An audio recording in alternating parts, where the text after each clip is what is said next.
Welcome, my Phoenix family. While this might look like cheating, it's rolling smarter and not harder. If you want to do more with less energy, then getting one of these thingies, a push assist system, is going to be well worth the insurance fight that you're going to put into it. Well, it's true that there's many different types of systems available for push assist systems for your manual wheelchair. Let's get into the most popular systems. And let's talk about why getting one of these can be the difference between saving your shoulders and having shoulder surgery, which ends up costing your insurance company even more than paying for a push assist system in the first place. You might have noticed by now that it takes quite a bit of energy and effort to be able to push a manual wheelchair, and it even requires you to have a bit of upper body strength. Especially when you're dealing with ramps and uneven terrain, it can be a lot of strain on a body that is already breaking down. Having this system helps propel yourself forward for longer and farther distances so that you can stay in your chair doing more and being more active than you would have been able to do otherwise just on your own. My current system is called the SMOV 1, and after using it for a couple of years, there's things that I like about it, but there's also several things that I really don't like about it. If my cell phone gets too close to the controller of the SMOV 1, it disconnects the entire system and it negates that I have an Allen wrench to reset the entire system, which can be a really huge pain if you're out a ways away from home, and then you might even end up with having to have someone push you a half mile all the way back home. If you are a more active wheelchair user and you're younger, you might also not like the fact that it doesn't work very well on uneven terrain such as gravel or grass, which I found to be actually a bigger issue than I thought it would be when it comes to things like summer festivals and outdoor activities. Something else that you might not like very much is that with the SMOB 1, it does require you to have a fairly strong grip strength on the push rims of the wheelchair. And this is for if you ever need to try and stop the wheelchair while it's in motion.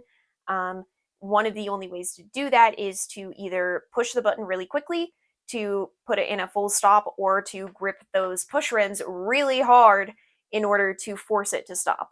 I also have found some frustration with the delay in speed, where when you turn the little dial, it can take a few seconds to actually get up to speed, and so you can go from like 0 to 60 really quickly.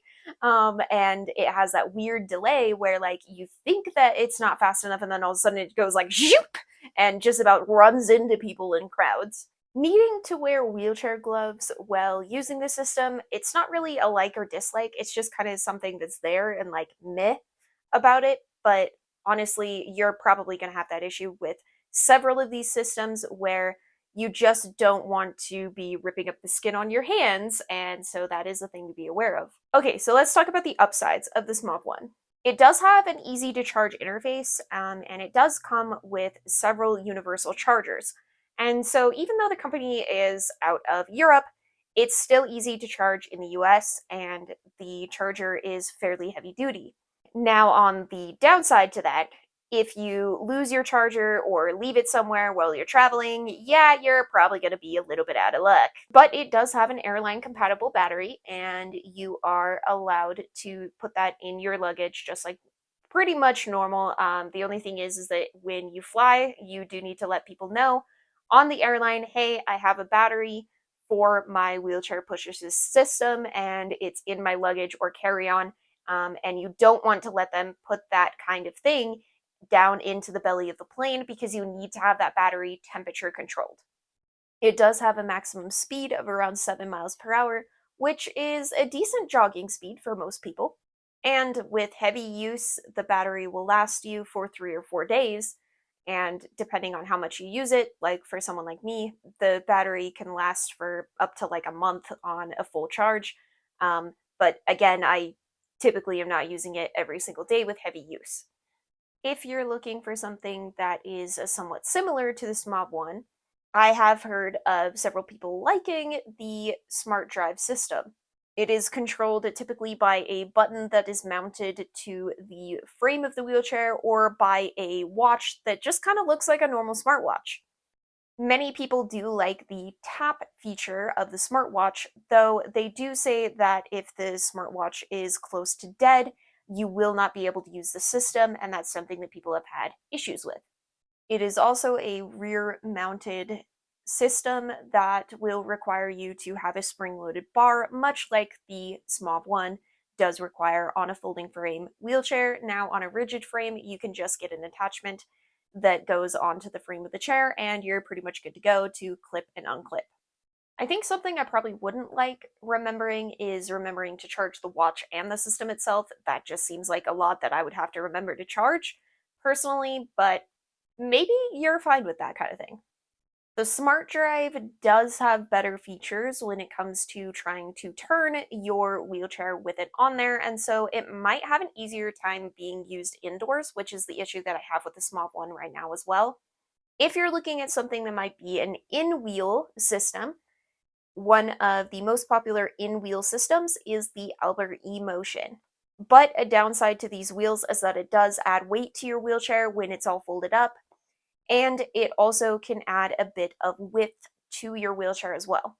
I didn't really like how when you charge the wheels for this typical system that you do need to charge each wheel independently, and that would probably mean parking my wheelchair and charging it overnight, which I would have to remember to also disconnect the charger from my wheelchair before I try to get up and move anywhere in the morning. I also didn't like that there's not really an option to have the airless and spokeless wheels that I have on my current wheelchair, which mean probably going to have more maintenance on your wheelchair than I particularly would want, but maybe that's something that doesn't bother you if you already have wheels with spokes. I do think that it might be something that slows you down if you lift your wheelchair on your own, because you may end up having to take the wheels off in order to lift your wheelchair now that it has more weight in the wheels of the wheelchair. But on the bright side, the wheels can go for up to 15 miles on a single charge, and that is something that neither of the rear mounted systems can do.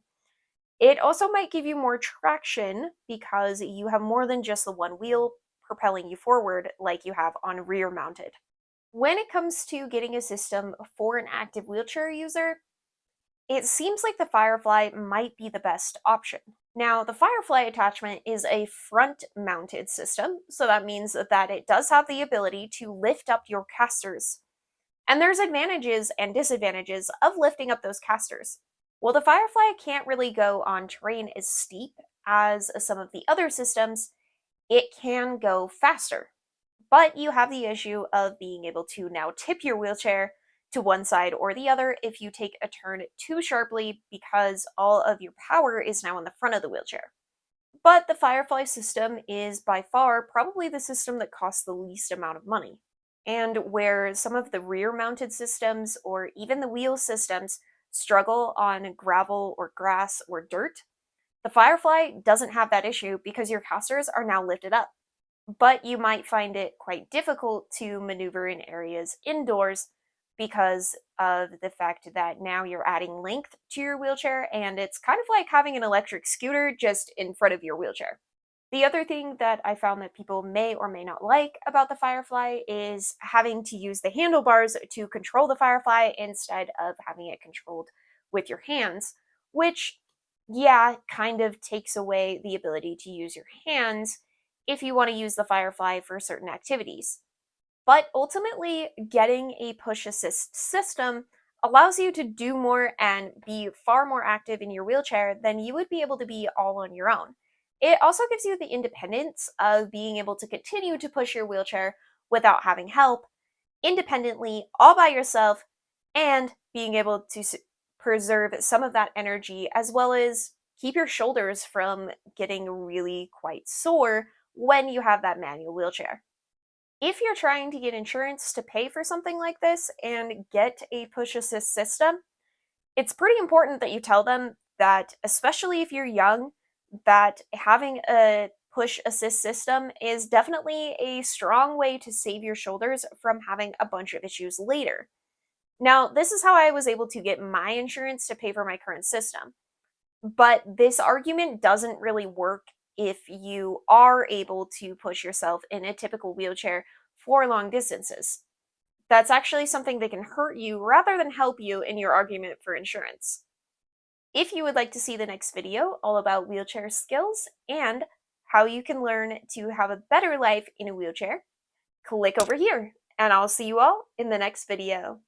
Thanks for watching, and I'll see you next time.